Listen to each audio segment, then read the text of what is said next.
ಮಧ್ಯರಾತ್ರಿ ತನಕ ನಿದ್ದೆ ಬಾರದೆ ದರ್ಶನ್ ಒದ್ದಾಟ, ಬೆಳಗಿನ ಎದ್ದು ಉಪ್ಪಿಟ್ಟು ತಿಂದು ಓಡಾಟ.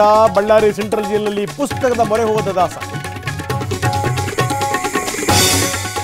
ಜೈಲೊಳಗೆ ರಾಯಲ್ ಆಗಿರಲು ಡಿ ಗ್ಯಾಂಗು ನಿತ್ಯವೂ ಸಕಲ ವ್ಯವಸ್ಥೆ. ರೌಡಿ ನಾಗನ ಜೊತೆ ಡೀಲ್ ಕುದುರಿಸಿದ್ದ ದರ್ಶನ್. ಡಿ ಗ್ಯಾಂಗ್ ಆರೋಪಿಗಳಿಗೆ ಪ್ರತಿ ತಿಂಗಳು 25,000 ರೂಪಾಯಿ ಹಣ. ದರ್ಶನ್ ವಿರುದ್ಧ ಸಾಕ್ಷಿ ಹೇಳದಂತೆ ಬೆದರಿಕೆ. ಜೈಲಿನ ಹೊರಗೂ ನಡೆದಿತ್ತು ಮೆಗಾ ಪ್ಲಾನ್. ರಾಜ್ಯಾದ್ಯಂತ ಕರಿಯ ಸಿನಿಮಾ ರೀ-ರಿಲೀಸ್. 80ಕ್ಕೂ ಹೆಚ್ಚು ಚಿತ್ರಮಂದಿರಗಳಲ್ಲಿ ಬಿಡುಗಡೆ. ಪ್ರಸನ್ನ ಥಿಯೇಟರ್ ಬಳಿ ಫ್ಯಾನ್ಸ್ ಸಂಭ್ರಮ.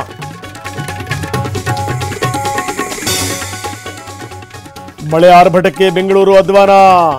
ಮುರಿದು ಬಿದ್ದ ಕಾರು ಜಖಂ. Traffic jam. ಗುಜರಾತ್ನಲ್ಲಿ ಮನೆಗಳಿಗೆ ಎಂಟ್ರಿ ಕೊಟ್ಟ ಮೊಸಳೆಗಳು. ಸಿಎಂಗೆ 1 ದಿನ ರಿಲೀಫ್, ಮುಗಿಯದ ಟೆನ್ಷನ್. ನಾಳೆ ಪ್ರಾಸಿಕ್ಯೂಷನ್ ವಿರುದ್ಧದ ಅರ್ಜಿ ವಿಚಾರಣೆ. ಹೈಕೋರ್ಟ್ ನಿಲುವಿನತ್ತ ಎಲ್ಲರ ಚಿತ್ತ. ದೋಸ್ತಿಗಳ ನಡುವೆ ಚನ್ನಪಟ್ಟಣ ಟಿಕೆಟ್ ಕುಸ್ತಿ. ಯೋಗೇಶ್ವರ್ ನಡುವೆ ಕುಮಾರಸ್ವಾಮಿ ಕೆಂಡ. ಟಿಕೆಟ್ ಸಿಕ್ಕರೂ ಸಿಗದಿದ್ರೂ ಸ್ಪರ್ಧೆ ನಿಶ್ಚಿತ ಎಂದ ಸೈನಿಕ. ರಾಜ್ಯದಲ್ಲಿ ಈರುಳ್ಳಿ ಬೆಲೆ ದಿಢೀರ್ ಏರಿಕೆ. 60 ರೂಪಾಯಿಗೆ ಜಿಗಿದ ಕೆಜಿ ಉಳ್ಳಾಗಡ್ಡಿ ಬೆಲೆ. ಬೆಳ್ಳುಳ್ಳಿ ಕೆಜಿಗೆ 500 ರೂಪಾಯಿ ಹೆಚ್ಚಳ ಸಾಧ್ಯತೆ.